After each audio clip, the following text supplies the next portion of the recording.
everyone, welcome back. I am, as you may have guessed, doing a Scraptember prompt. This is prompt day 8 and the prompt is to use your scraps. And this is my box of scraps, and as you can see, it is plentiful. So I just went through my box of scraps and I picked out some papers that matched my photos, which are these little ones here. And I hadn't actually decided what I wanted to do yet, but I picked out all these photos, and then what I thought is I'm going to jump in and I'm going to do some mixed media.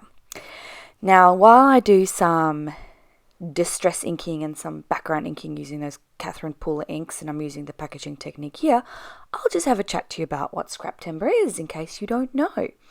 Now, Scraptember is brought to you this year by Laura Alberts and the Scrappy Sisters, and they created this amazing prompt list for everyone to use, and you can use it at your leisure. You don't have to share on YouTube or anything, but there is an awesome Facebook group that you can join, which I will link down below.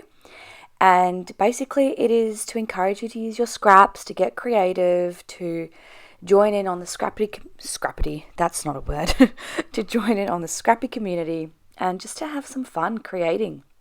And so I've been religiously watching these videos and I decided, you know what, I want to try to do a layout as well. And I had some time today, and so I thought I would do the layout for the 8th, which will be tomorrow, so this video will go up tomorrow. There is an amazing playlist that I will also link down in the description box below, so you can have a look at all the other ladies and what they do to create in this prompt, I should say. But back to the layout. I wanted to do a bit of mixed media. My initial thought was that I was going to do sort of like half scrappy paper and then half was going to be mixed media white space.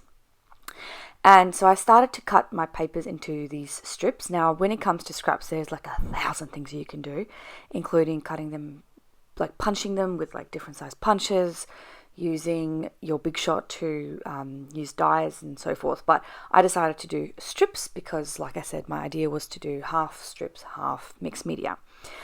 Now I got to here and I realized I actually don't like that.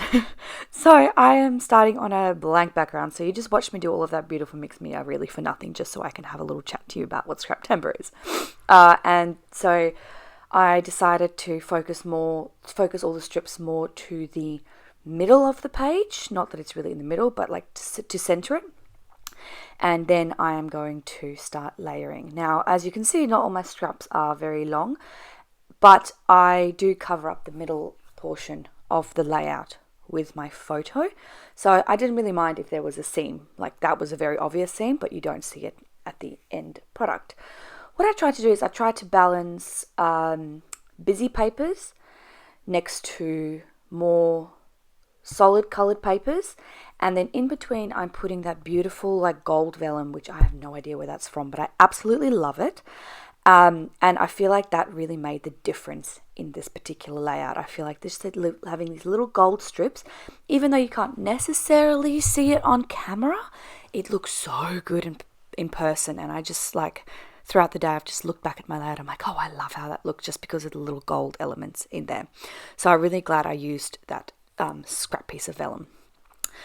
So I'm just sticking that all down. I was thinking I might do some stitching, but then there were so many strips. I just thought, nah, not going to do that. There is enough texture with all of the different elements because none of these papers are from the same collections, right? So it would have been, I think, too much if I'd also added some stitching on those strips as well. But yeah, so I was happy with how I did those strips, and then I decided to mat my photos on this darker piece of paper, but I decided to first get a little white border. Now that is also a pattern paper, that dark blue, but it is very solid pattern paper, which I really wanted. I felt like it needed something a bit darker to just really focus in on the photos because I was worried that my photos were going to compete with the background, hence the dark. I'm happy to say that I used scraps for basically all of the paper elements, including I used like old photos that just came from my like photo envelope that I just couldn't fit into Project Life for whatever reason. So even the photos are part of my scrap. So I was really happy about that. I like how this looks. However, I felt that these photos needed a bit of a shelf to sit on. It felt to me like they were just floating in the never never. And so I grabbed another piece of scrap paper and I am just putting these photos on so that you can see a tiny little border down the bottom, and that felt to me like it's a good resting place for my photo. Now I had cut those photos down. They were 3x8 and then I cut them all down slightly. And then, yeah, that's just how they looked in the end. So I don't love using like clearly 3x8 photos on layouts unless that's like a focal point. Anyway, pulled these titles and these stickers from my stash. And as you can see, the title of this layout is going to be called Hello Floofy.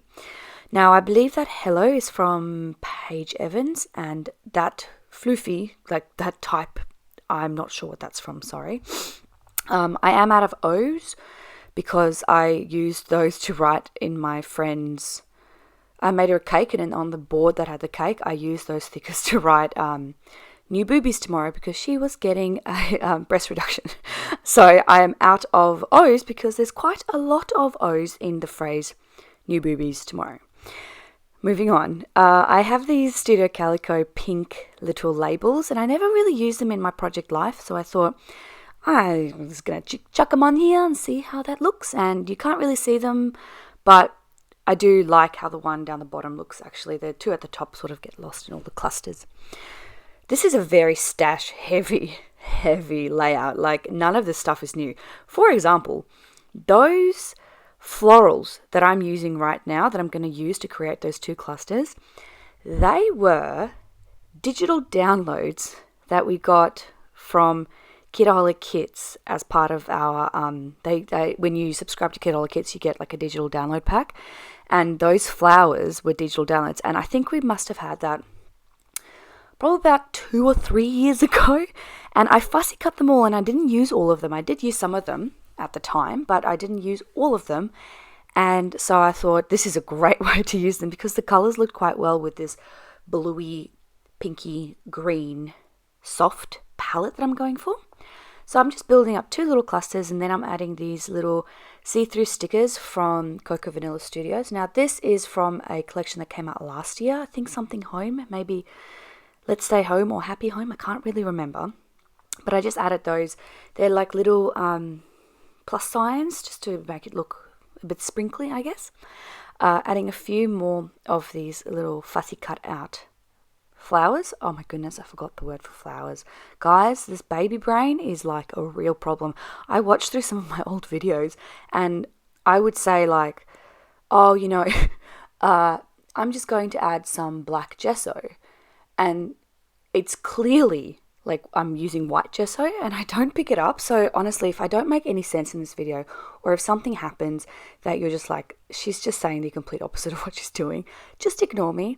The baby brain is a real problem, like way worse than the first time around.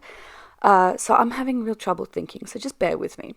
I added some very deep green, like a deep turquoise splatters, and I don't know what it is, but I know that it's shimmery, and I know that we got it in a Kidaholic Kit subscription box. And I was really careful not to smudge the Nuvo drops that I'm putting on, but then obviously I smudged the splatters, so you can see there in the corner. And my solution was to put Nuvo drops on the top of that, and I think I hit it pretty well. The last thing I'm going to do is add these, second last thing, is just add a little phrase on that little thing there, and then add a border, and then this layout of my little floofy is all done. Thank you so much for joining me, and feel free, and please do, join in on the Scraptember Fun this month. Bye!